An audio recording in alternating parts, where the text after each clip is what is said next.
결국 기계는 인간이 품어왔던 욕망, 꿈들 이런 것들의 흔적이고 누군가의 잘못된 생각을 실현하기 위해서 무기를 만들기도 했었고 누군가의 욕심을 채우기 위해서 기계를 만들기도 했었고 그 흔적들이 뭐 수도 없이 남아있잖아요.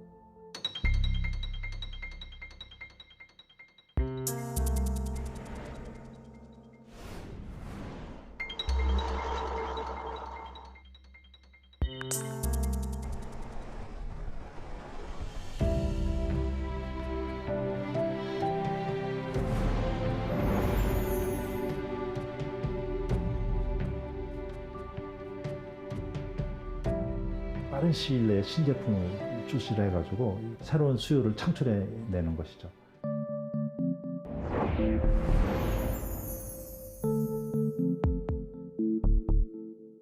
어떻게 보면 기계는 우리에게 편리함을 주는 존재임과 동시에 문제를 일으키는 그런 존재, 이런 이제 양면성을 가지고 있습니다. 많은 기계의 도입이 결국 인류를 더 번성하게 만들고 더 많은 사람들이 살 수 있게 만들었지만 인류를 행복하게 했느냐 하는 건 의문이 있죠.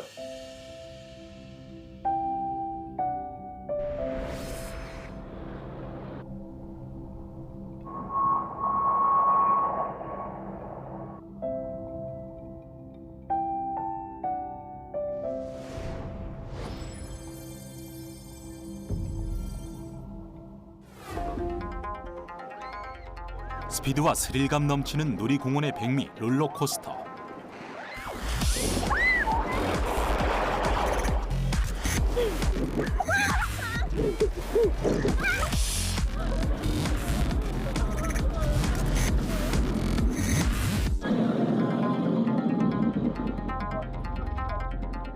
넓은 부지와 거대한 시설물 없이 체험할 수 있는 VR의 시대가 왔다.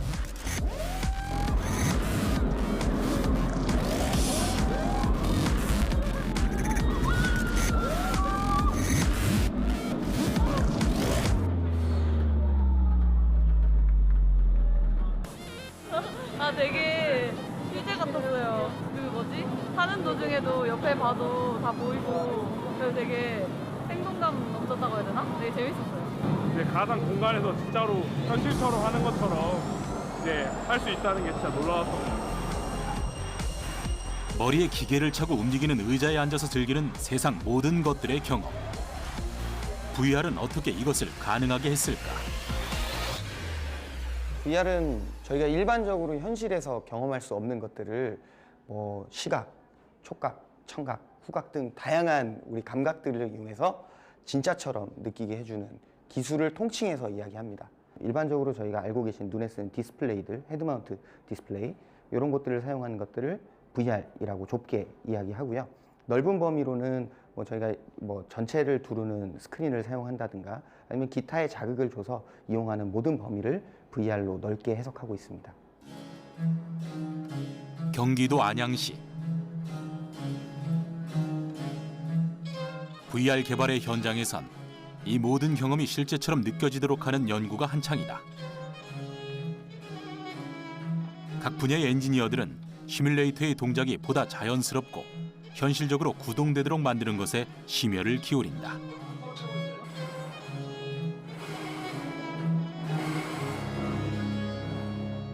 여기 보시면은 액추에이터를 움직이는 모터가 있습니다. 그리고 그 모터의 회전 운동을 직선으로 바꿔주는 액추에이터가 있고요. 이러한 다이나믹한 이제 모션이 가능한 시뮬레이터를 개발을 한 거죠. 가속을 하게 되면 이런 모션을 줍니다. 그러면 사람이 가속도를 느끼게 되죠. 그 다음에 왼쪽으로 오른쪽으로 모션을 주는 거죠. 경주용 자동차 체험의 핵심은 속도감. 하지만 단 1m도 움직이지 않은 채 인간에게 속도감을 느끼게 해주는 것. 인간의 복합적인 감각기관을 정교한 움직임으로 자극했기에 가능했다. 우리가 보고 있는 시각적인 가상현실을 몸도 같이 느낄 수 있도록 해준다면 굉장히 고객들이 만족도가 높아지거든요. 그래서 시뮬레이터의 성능, 그 다음에 컨텐츠의 퀄리티, 그 다음에 연동되는 연동 기술이 잘 조화가 이루어질 때 고객들은 폭발적으로 반응하는 것 같습니다.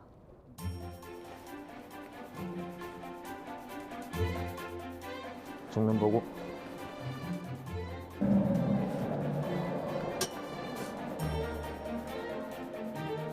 시작.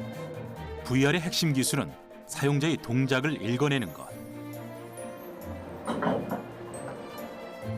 일방적인 영상의 재생이 아니라 사용자의 움직임과 사용자의 의도에 따라 쌍방 커뮤니케이션하는 기술이다.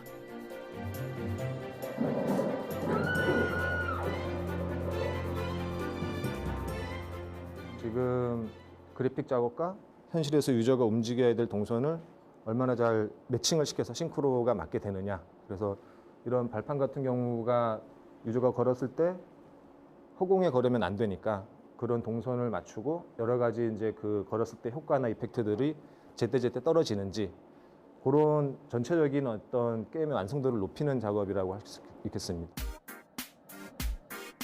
가상인 것을 알면서도 실제처럼 느껴지는 기계의 마법.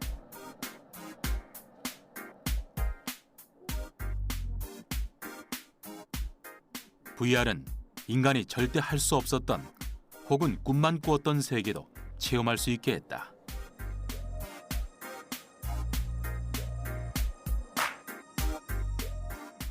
VR 게임 같은 경우는 직관적이고 체감적이고 현실적인 부분이 많기 때문에 유저가 직접적으로 갈 수 없는 우주나 바닷속, 뭐 하늘을 나는 상상 등 불가능함이 없는 그런 컨텐츠를 제작을 할 수 있다는 것이 제일 큰 매력이라고 할 수 있겠습니다.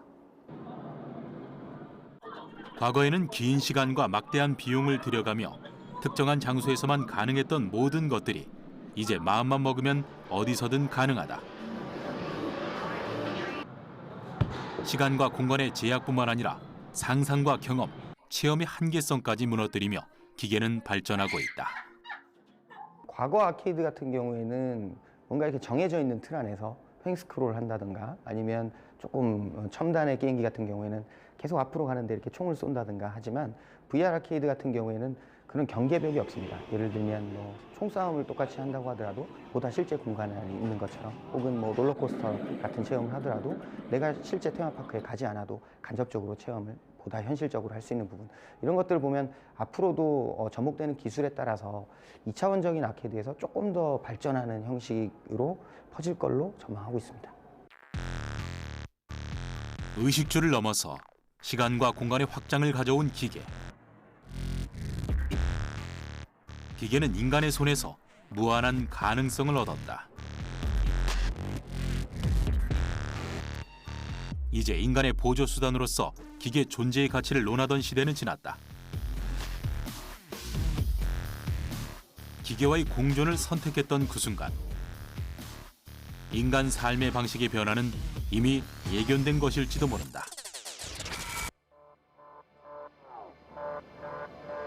일본 최대의 도시 동경. 외식 문화가 집중된 도시 한가운데 장인 정신을 모방한 기계 기술도 등장했다.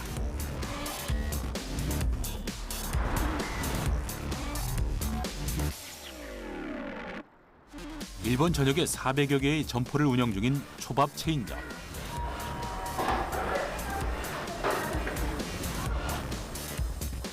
이곳에선 고급 초밥을 백엔의 저렴한 가격으로 맛볼 수 있어 각광을 받고 있다. 음식의 맛과 저렴한 가격, 2마리 토끼를 잡은 식당. 이곳의 초밥장에는 다름 아닌 기계다.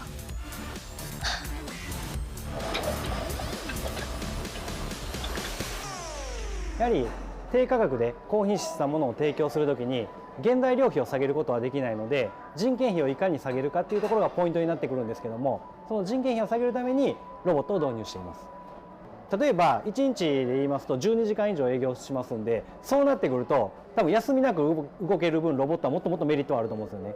もともと今はもう技術もだいぶ発達しまして職人さんが握るよりもねより空気を含んだふんわりとしたシャリを握れるようになってますしロボットのスピードも職人さん5人分の働きをしてくれるようなスピードになってます。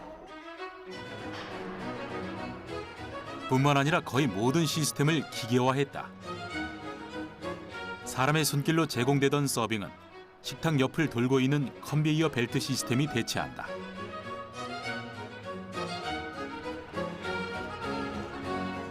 특별히 원하는 메뉴가 있으면 모니터를 통해 직접 주문하는 방식이다.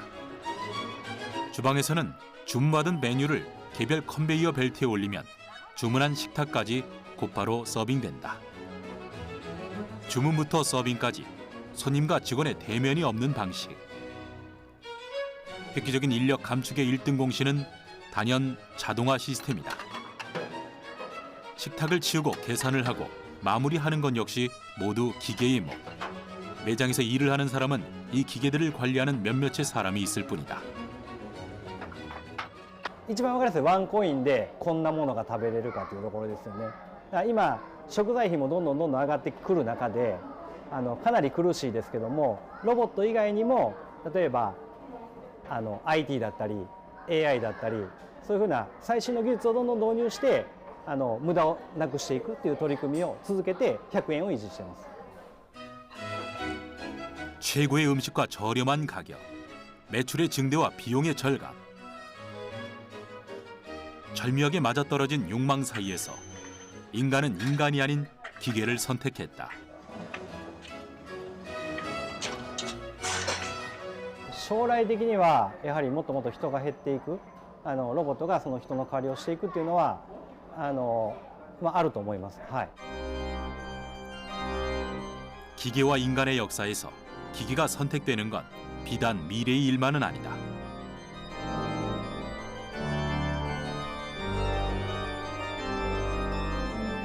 숙련된 기술이 필요한 일, 인간이 도저히 할 수 없는 일, 조금 더 귀찮은 일, 조금 더 힘든 일. 모든 분야에서 기계는 조금씩 우리의 일상에 스며들었다.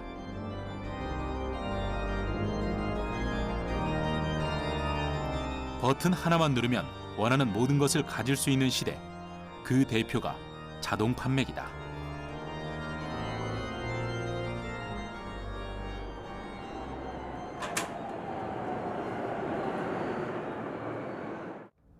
やはり自販機の方が気軽に変えてかつスピーディーに変えるっていうところが大きいんじゃないでしょうか。あと基本的には、自販機として置いておけて24時間営業できて販売できる中で、人として関わるのは補充をするところになるので、コストは低く抑えられるんではないかなというふうに思います。 인간에게 보편적으로 널리 퍼져 있는 자동화 시스템의 표본 자동 판매기. 과거의 자동 판매기가 돈을 넣고 포장된 물건을 받는 단순한 기능이었다면 지금의 자동 판매기는 조금 더 영리해지고 있다.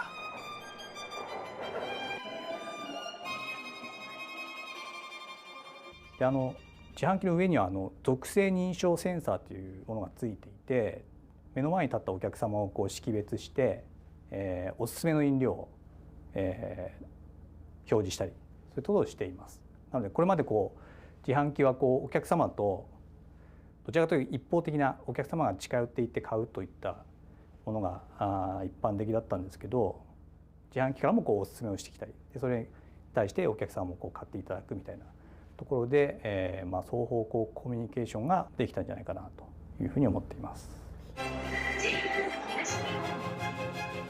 단순한 자동 판매기는 점차 사라지고 좀 더 복잡 다단해졌다. 자동 판매기는 살아남기 위한 전략의 하나로 인간과의 소통을 선택했다. 자판기는 그야말로 이제 판매망인데 자판기가 갖는 장점들이 많이 있죠.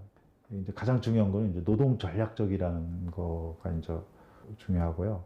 최근에 이제 디지털 경제가 발전되면서 이런 기술의 발전으로 인해 가지고 기계가 사람을 대체함으로 인해서 노동 전략적인 생산 행태가 앞으로 점점 더 심화될 거로 생각이 되고요.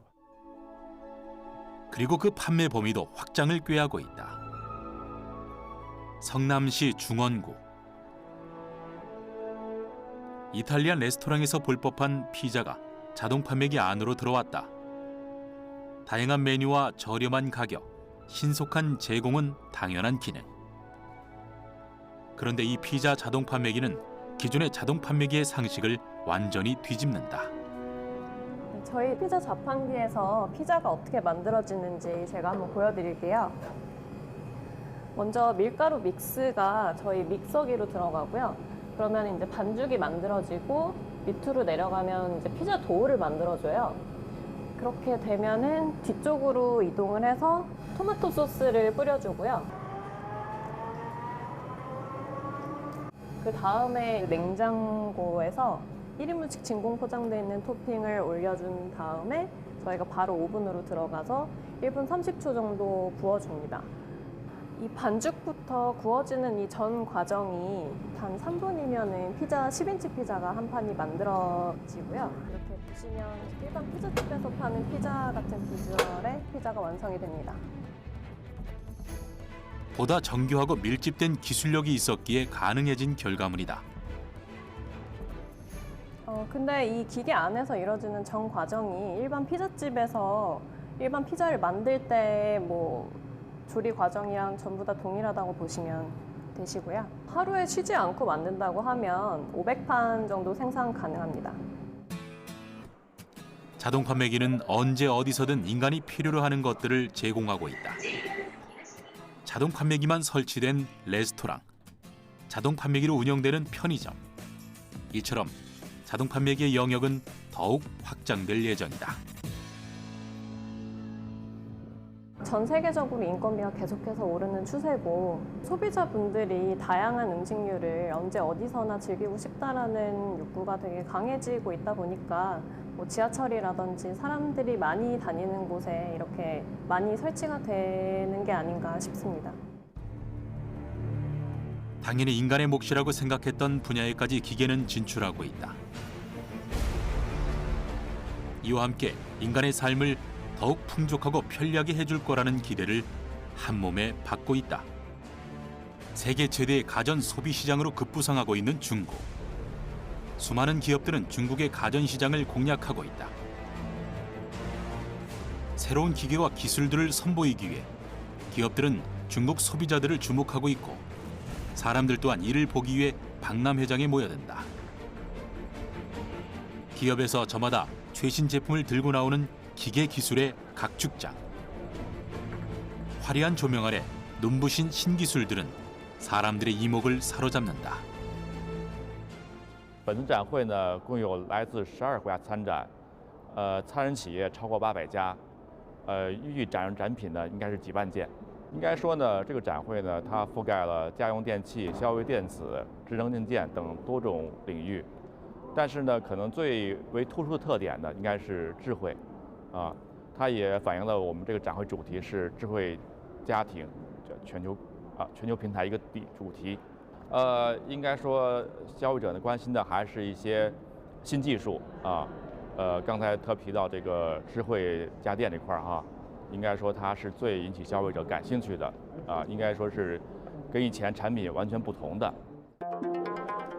통계청의 연구조사에 따르면 2012년부터 2016년까지 4년간 국내 가전시장의 규모는 약 30% 이상 증가했다. 기계를 접하고 다루는 것이 일상이 된 인간에게는 기계를 쇼핑하는 것이 너무나도 자연스러운 일. 但是我觉得这个它该怎么做？同样的，我们的海尔智慧冰箱上面有个功能，美食菜谱。 조금 더 발전한 화려하고 첨단화된 기계는 인간의 소비 욕구를 더욱 자극한다. 感觉很好，感觉我们的生活进入了科技时代，非常好。那我觉得，科技产品肯定是先让我们的生活更加的便捷。科技进步其实都源于人们对一种轻便的，然后再通俗一点说，就是更加懒的一种生活方式的追求。 더 좋은 것, 더 새로운 것, 더 편리한 것이라는 이름으로 한 해에도 수많은 기계들이 탄생하고 사라진다. 시장에서 잘 알려지지도 않고 사라지는 제품들이 너무 많아서 규모를 정확하게 알 수는 없지만 상당히 많은 양의 무수한 제품들이 나오고 있는 건 사실입니다. 자본주의 사회라는 게 사람들이 필요한 것만 만들어서는 살 수가 없는 사회입니다. 기업들이라는 게. 그러다 보니까 이런 것도 필요하겠구나라고 먼저 고민을 해서 편의를 위한 많은 제품들을 내놓기 때문에 소비자 입장에서는 꼭 필요해서 산다기보다는 이런 게 필요하니까 한번 사보세요라는 그런 메시지에 현혹돼서 사는 경우도 상당히 많다고 봅니다. 그러니까 예전에는 우리가 필요에 의해서 무엇을 구매하게 됐다면 이제는 이런 제품도 있었네라고 하면서 우리가 미처 몰랐던 제품들이 우리의 필요와 욕구를 자극하면서 그것들을 이제 사서 써봐야겠다고 하는 생각이 나타나면서 예전보다 더욱더 많은 소비를 부추기고 있는 건 사실입니다.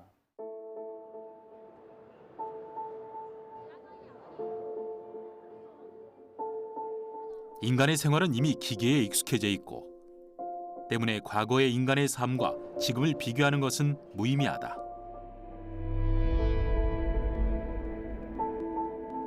하지만 기계를 사용하고 난 후에 인간의 생활의 변화는 심각한 문제를 낳기도 했다. 과도한 소비가 양산해낸 폐 가전 쓰레기. 가전 시장의 규모가 커진 것과 비례해 폐 가전 쓰레기량의 규모도 커졌다. 사실 이제 기계의 발전에 의해서 사람들의 생활이라든가 그런 것이 이제 편해지고 좀 좋아진 거는 사실입니다. 하지만 이것을 이제 적정하게 처리하지 못한다면은 이게 다시 유해 물질이라든가 그런 문제 때문에 다시 우리한테 문제가 돼서 돌아올 수가 있는 거거든요. 소비자들은 조금이라도 좀 나은 그런 제품을 구입하기 위해서 사용 가능함에도 불구하고 폐기되는 그런 제품들이 상당히 많은데요. 그런 것들이 전자폐기물 발생량을 증가시키는 한 원인이 되고 있습니다. 새로운 기술을 개발하고 그에 따른 제품을 만들고 그 기계를 사용하는 것은 선진국이라 불리는 몇몇 나라의 목. 하지만 버려지는 수천만 톤의 전자폐기물은 정보 선진화, 기증이라는 형식으로 개발도상국에 버려진다.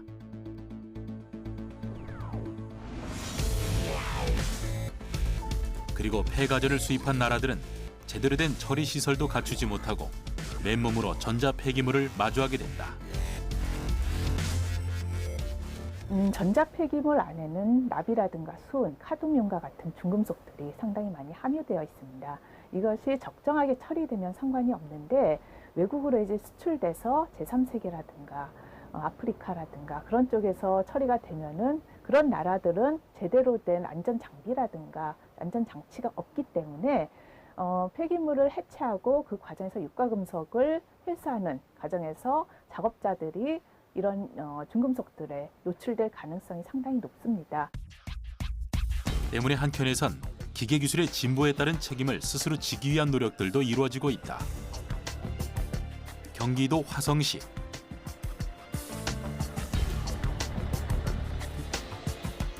버려진 전자 폐기물들을 처리하는 기업이 있다. 이곳에 들어오는 전자 폐기물의 양은 한 달에 300톤, 1년에 약 3,600톤이라고 한다.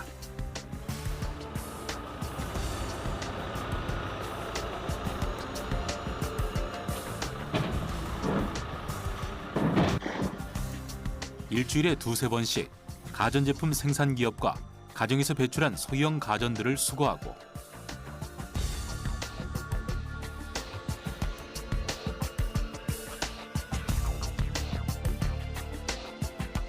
그렇게 버려진 전자 폐기물들을 분해해 재사용할 수 있는 것들을 분류하는 작업을 한다.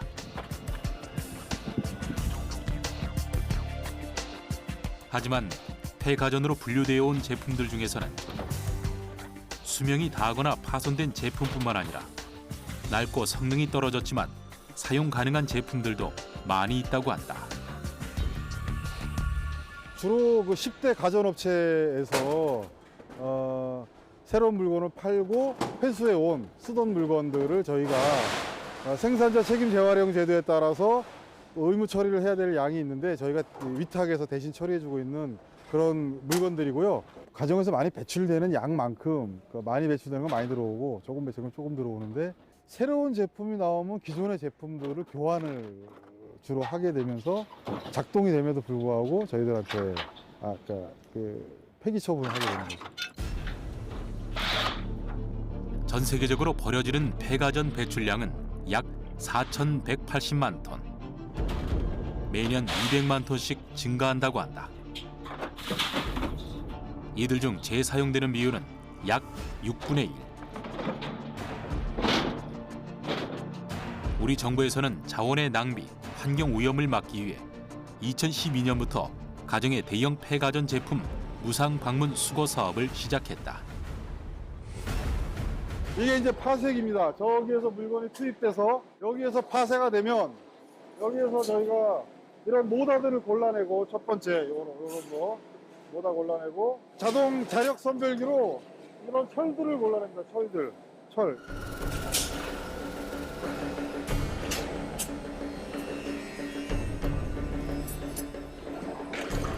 다 골라내면 주로 이런 플라스틱들이 남아서 여기에 담기게 됩니다.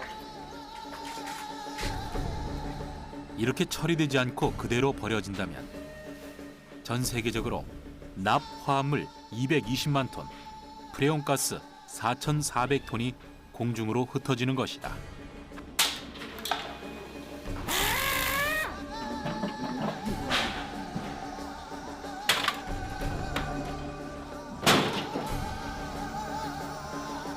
하지만 적절한 처리 과정을 통해 오염 물질도 줄이고 자원을 재활용할 수 있어 이러한 폐가전 처리 사업을 도시광산이라고 부르기도 한다. 이런 소형 가전, 폐가전 제품이나 통신기계에 나오는 산출물은 뭐 이런 잡선들 있고요. 그다음에 이런 PCB는 금이나 은이나 히토류, 비금속들이 많이 있어서 이거는 좀 약간 비쌉니다. 자원 수입 의존도가 높은 우리나라로서는 폐가전 속 금속 자원들의 재활용은 자원 수입 의존도를 낮출 수 있는 좋은 대안이 되고 있다. 폐가전 안에는 유해 물질도 많이 들어있지만 굉장히 많은 유가 금속이 들어있습니다. 뭐 예를 들어서 이제 휴대폰만 보더라도 그 안에는 금이라든가 은이라든가 구리라든가 팔라디움 같은 유가 금속이 굉장히 많이 들어있습니다.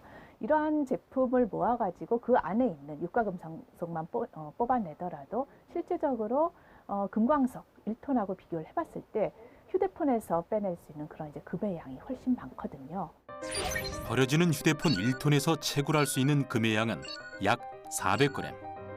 자연 상태의 금광석 1톤에서 채굴할 수 있는 금의 양은 약 5g. 하지만 재활용되지 않고 그냥 버려진다면 언젠가는 자원 고갈이라는 끔찍한 악몽으로 되돌아올 수 있는 일이다.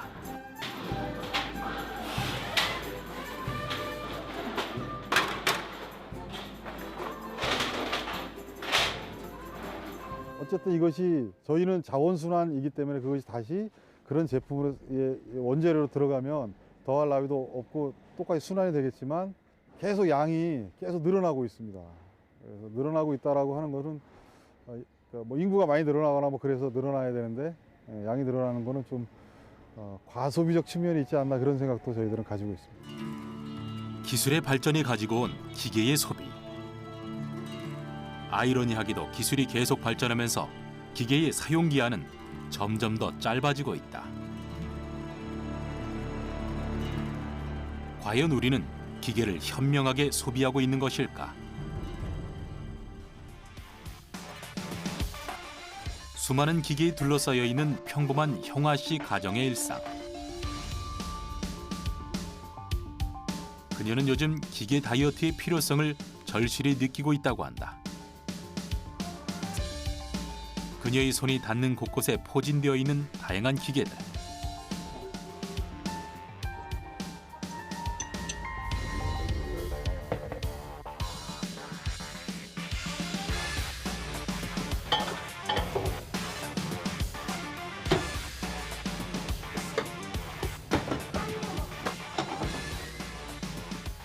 편리하고 유용할 때도 많지만 불필요한 소비도 늘어나고 있다는 것이다. 에어컨, TV, 그다음에 냉장고, 세탁기, 김치 냉장고, 뭐 밥솥, 그다음에 또 뭐 많죠? 뭐가 있죠? 뭐 그다음에 저 같은 경우에는 이제 게임기도 있고요. 그다음에 공기청정기도 이제 요새 공기가 많이 나쁘니까 그것도 이제 준비를 했어요. 얼마 전에 이제 청소기도 좀 신형 제품으로 바꿨습니다. 결혼을 하고 아이가 생기면서 가전제품은 더욱 늘어났다.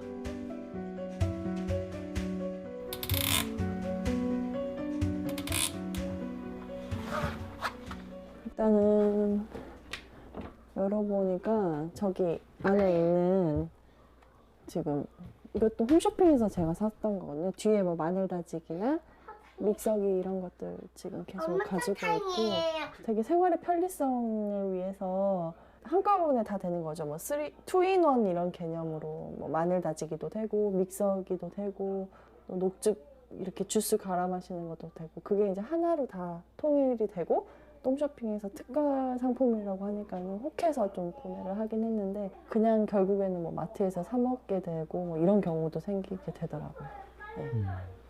지금 이제 여기 밑에 보면 지금 오븐 렌즈예요. 이것도 신혼 때 저희가 구매를 했었는데 사용을 안 하고 있어요.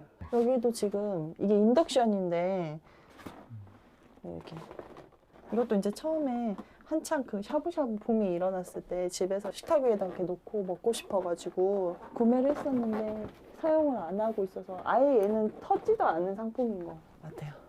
네. 분명 누구의 강요도 아닌데 자꾸만 사게 되는 기계들을 보며 불편함을 느끼고 있다고 한다. 아무래도 뭐 광고를 보거나 또 드라마를 봤을 때 나오는 그런 협찬물들 그런 거 보면 아무래도 사고 싶은 욕구가 많이 생기는 것 같아요. 특히나 또 새로운 뭔가 기능이 더 추가가 될 때마다 아 저런 것도 있으면 좋겠다 하면서 한 번씩 혹하게 되고 또 그것도 마음 친한 맘들끼리 또 얘기를 하면서 구매한 경우도 있습니다. 또 김치냉장고도 저희 엄마한테 물려받은 건데 막상 저희가 김치를 그렇게 많이 먹진 않거든요. 용량도 너무 커서 지금 좀 이렇게 비어있는 상태긴 해요. 기계 다이어트의 첫 번째로 집안 한 구석을 차지하고 있는 김치 냉장고 처분. 오, 크다 얘는.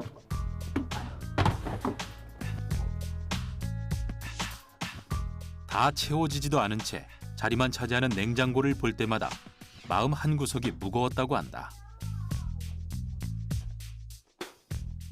솔직히 저희가 그렇잖아요. 냉장고는 진짜 음식을 저장하는 곳. 딱 그 주 기능이 있는데 오히려 너무 그런 다양한 기능들이 범람한 게 아닌가라는 생각도 많이 들고 그러다 보면 그런데 그런 기능들이 많으면 많을수록 가격대는 올라가고 물론 있으면 좋지만 꼭 필요하지 않는 그런 기능들이기 때문에 어떻게 보면은 그냥 딱 그 기능에 충실한 상품? 그런 게 더 좋은 것 같다는 생각도 들고 오히려 불필요하다고 생각해요. 다른 면에서 보면. 불필요한 게 너무 많을 텐데. 갈 곳을 잃은 김치를 보관하기 위해 이번엔 냉장고 정리에 나섰다. 이건 약간 곰팡이 핀 것 같아서 버려야 될 것 같고.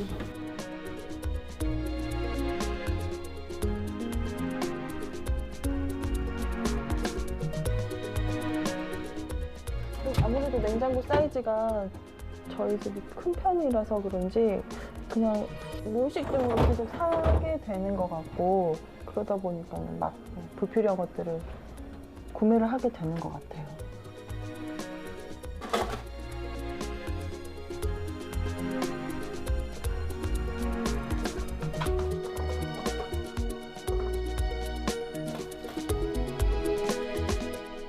마음 먹고 정리하니 쏟아져 나오는 음식물 쓰레기들.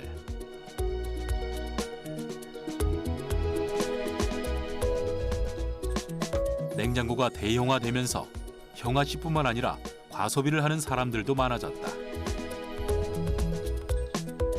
뿐만 아니라 음식을 남기면 보관하면 되기 때문에 남은 식재료, 남은 음식물 등이 냉장고에서 방치되고 있는 것이다.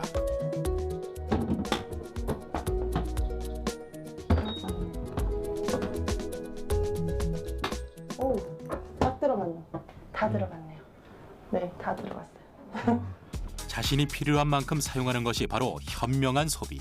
형아 씨는 김치 냉장고를 비우는 것으로 그 첫걸음을 내딛었다. 공간이 지금 불필요한 걸 다 빼고 지금 김치까지 다 집어 넣어 보니까 크게 문제 없을 것 같고 이거 하나면 될 것 같아요. 네. 저장 공간이 줄어든 만큼 자주 구입해야 하는 식재료들. 하지만 신선한 재료로 그때그때 만들어 먹는 식사가 경화 씨는 더욱 행복하다고 한다.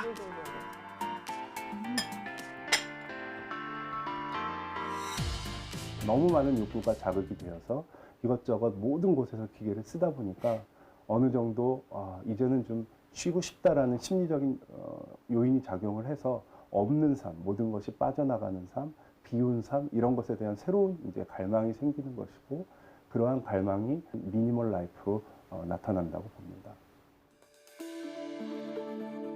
기계의 발달은 환경 파괴와 과소비가 불가결한 것처럼 보인다. 하지만 기계의 발달이 환경과 인간 그리고 기계가 지속적으로 공존할 수 있는 형태로 바꾸기 위해 노력하는 사람들이 있다. 서울 금천구의 한 마을에 간 이곳에선 적정 기술을 가르치는 수업이 한창이다. 플라스틱에 보면 안쪽에 쭉 튀어나와 있죠. 안쪽에 튀어나온 거 생각하고 좀 더 많이 칠한 다음에 그 다음에 꽉 눌러줘야 돼요. 얘가 잘못하면 이렇게 삐뚤게 붙을 수도 있어. 그러니까 한번 꽉 눌러주는 겁니다. 자, 그래서 글루건으로 할게요. 글루건으로. 자, 저 한번 봐요. 자, 저 한번 봐요.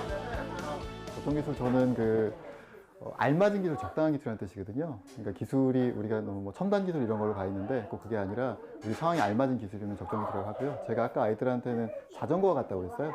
우리가 뭐 걷는 거보다는 좀 편한데 우리 몸을 움직여서 뭐 이동할 수 있는 기술 정도고 자동차나 뭐 비행기에 비하면 우리가 직접 규모가 작잖아요. 또 고칠 수도 있고 이런 기술을 적정 기술이라고 소개합니다. 수업 주제는 아이들이 직접 만들어보는 LED 조명.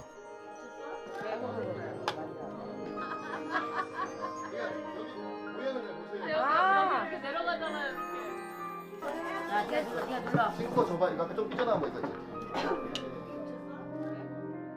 조명의 작동 원리도 습득하고 기술의 발전이 가져다 줄 수 있는 명과 암에 대한 배움이 가능하다. 조명 본연의 기능에만 충실한 기계. 이러한 개개인의 움직임은 기계의 미래의 한 줄기 희망으로 보여진다. 오늘 LED로 만드는 LED 스탠드를 나무로 직접 만들어 봤는데 요즘 뭐 미세먼지라든가 환경 문제가 굉장히 많은데 환경을 지키고 살리는 기술이라고 생각해요. 밝음이 많을수록 또 어두움이 커지는 것 같아요. 그림자가 커지는 것 같아요. 그래서 이제 지금 기술들이 되게 첨단화돼 있어서 좋은 점도 있지만 저희가 감당할 수 없는 폐기물을 많이 또 생산하는 것도 사실이잖아요. 그래서 이런 고민들을 좀 하는 지점을 저는 같이 한번 고민해보자 이런 취지로 교육을 하고 있습니다.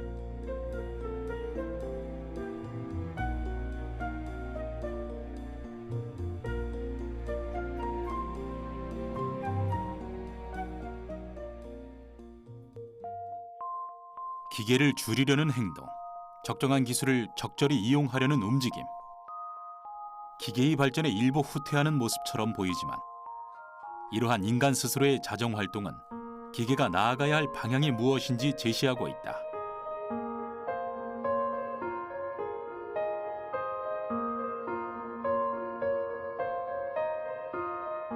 또한 세상의 모든 존재가 명과 암을 가지고 있듯 기계가 가진 영향력에 대한 깊은 고민은 예술가의 손에서 작품으로 탄생하고 생명력을 가진다.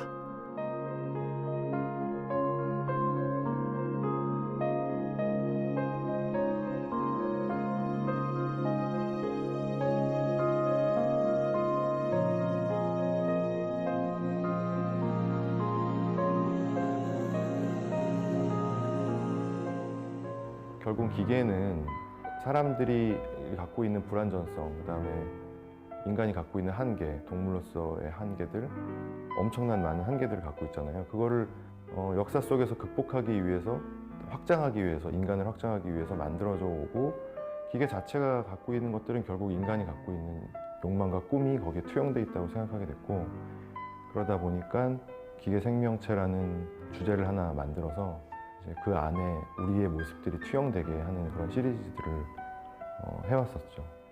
기계의 움직임을 이용해 자신의 세계를 표현하는 작가 최우람. 그에게 기계는 도구 그 이상의 존재이다. 저는 이제 조각을 전공했고요. 처음에 시작은 그냥 단순히 정지해인 있음에 대한 지루함부터 시작이 되었는데 기계라는 주제 자체가 굉장히 재밌는 요소로 보였어요. 기계의 발전이 이야기한 문제들은 오히려 최우람 작가에게는 작품의 영감이 되었고 1998년 개인전을 통해 기계에 대한 생각을 풀어냈다.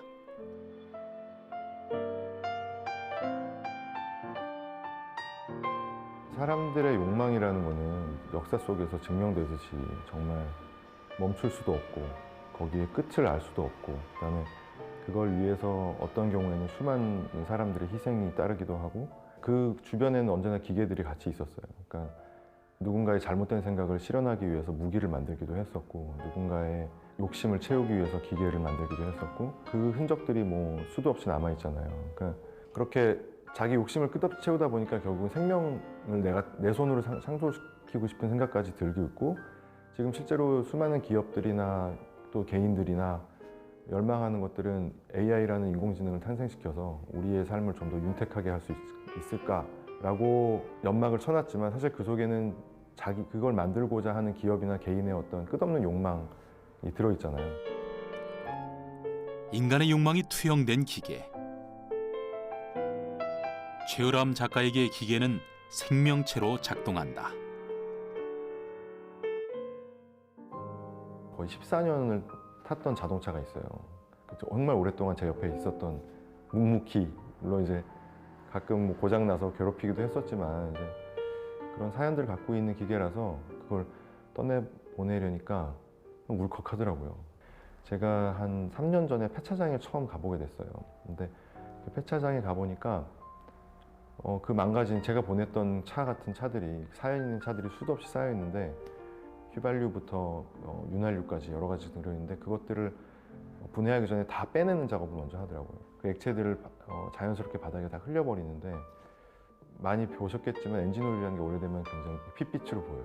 그게 저한테 차를 떠내보낼 때 느꼈던 차가운 기계로서만이 아니라 감정을 저랑 나눴던 존재들이 수도 없이 쌓여서 분해되는 모습이 저한테 굉장히 와닿았어요. 그래서 옛날 이야기 보면 누가 죽어서 별이 되고 무엇들이 염원하던 것들이 모여서 별이 되어서 계속 우리를 바라봐주고 이런 모습들이랑 오버랩되면서 얘네들의 부품을 가지고 별을 다시 만들어줘야겠다는 생각이 들었어요.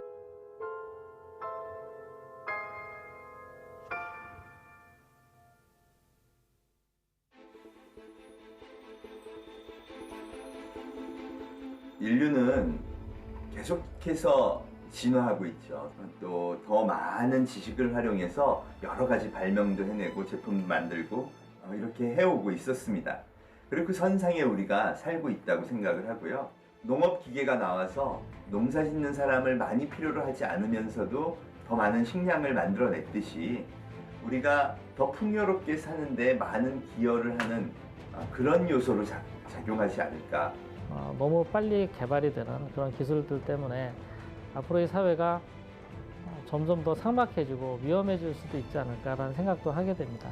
그런 우려가 많이 있긴 하지만 저희 같은 기술자, 엔지니어들은 고객과 그다음에 사회를 위해서 필요로 하는 기술을 개발하는 데 주저하지는 말아야 될 것 같다는 생각입니다.